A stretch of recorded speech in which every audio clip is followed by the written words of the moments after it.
Buongiorno a tutti, oggi ci troviamo sempre nella zona di Forni di Sopra, nella cosiddetta Valle di Giaf, che dà accesso alle Dolomiti Friulane.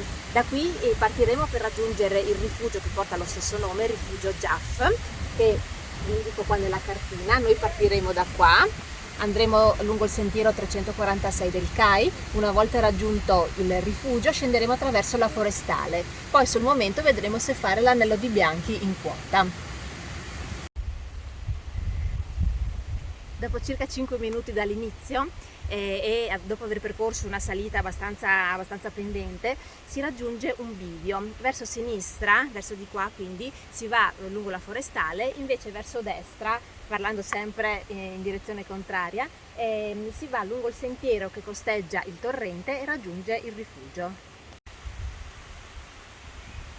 Mi piacerebbe farvi sentire i rumori che si sentono qua sotto. Gli uccellini, il torrente, il fruscio delle foglie, veramente non c'è nulla di più bello al mondo e di più rilassante soprattutto. Infatti Maddalena sta riposando, sta dormendo.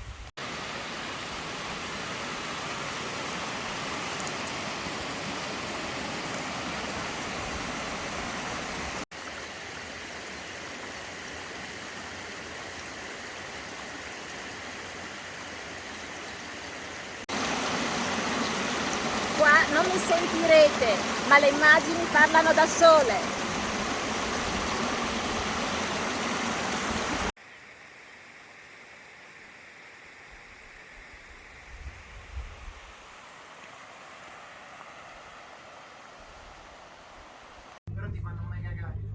Siamo arrivati al rifugio Giaf.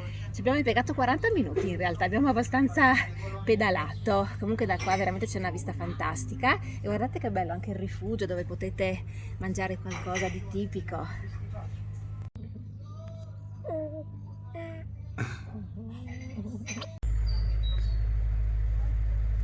Dopo una breve sosta abbiamo ancora voglia di camminare e stiamo per intraprendere il sentiero Truoi di Bianchi. Da questa parte comunque potete anche raggiungere la forcella Scodavacca che dà accesso proprio al Parco delle Dolomiti.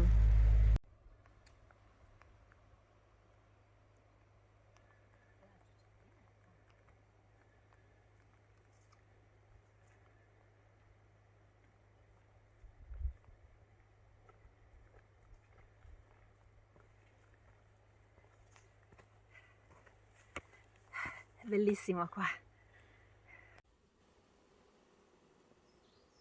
Siamo arrivati in cima al Monte Boschette. Dal Giaf per arrivare fino a qua non è proprio una scampagnata, se non siete allenati fermatevi al Giaf, però qua veramente merita, siamo in mezzo a un bel bosco e come al solito i profumi e i rumori sono inimitabili. Stiamo percorrendo la fase di discesa del Sentiero Bianchi e laggiù vedete che c'è il rifugio Giaf, che sarà appunto la nostra prossima meta prima di fare l'ultimo tratto per ritornare alla macchina. Anche in discesa non è un percorso agevolissimo, quindi tanta cautela e anche oggi, come dicevo, siamo partiti col bel sole e il tempo sta già cambiando, quindi ricordatevi le cerate. Dopo aver percorso questo panoramico traverso in mezzo a pini, mughi e rododendri, riprendiamo il 346 in direzione rifugio Giaf. Siamo arrivati nel nostro ristorantino, guardate qua, abbiamo le panche, abbiamo l'acqua, abbiamo i panini, cosa volete di meglio? Siamo un po' stanchini, non è stata una passeggiata semplice, però molto soddisfatti. Nel frattempo è tornato il sole e stiamo rientrando e il rientro lo stiamo facendo attraverso una strada forestale che è molto comoda, che assolutamente non presenta nessun tipo di pericolo e appunto destinazione auto parcheggio. Vi confesso che sono un po' stanchina, direi di sì. Anche oggi bellissimo il giro, veramente ne valsa la pena. Quindi ricordatevi, iscrivetevi al nostro canale YouTube se volete continuare a seguirci, noi ci siamo sempre e cosa dire, buona serata e al prossimo video, alla prossima avventura.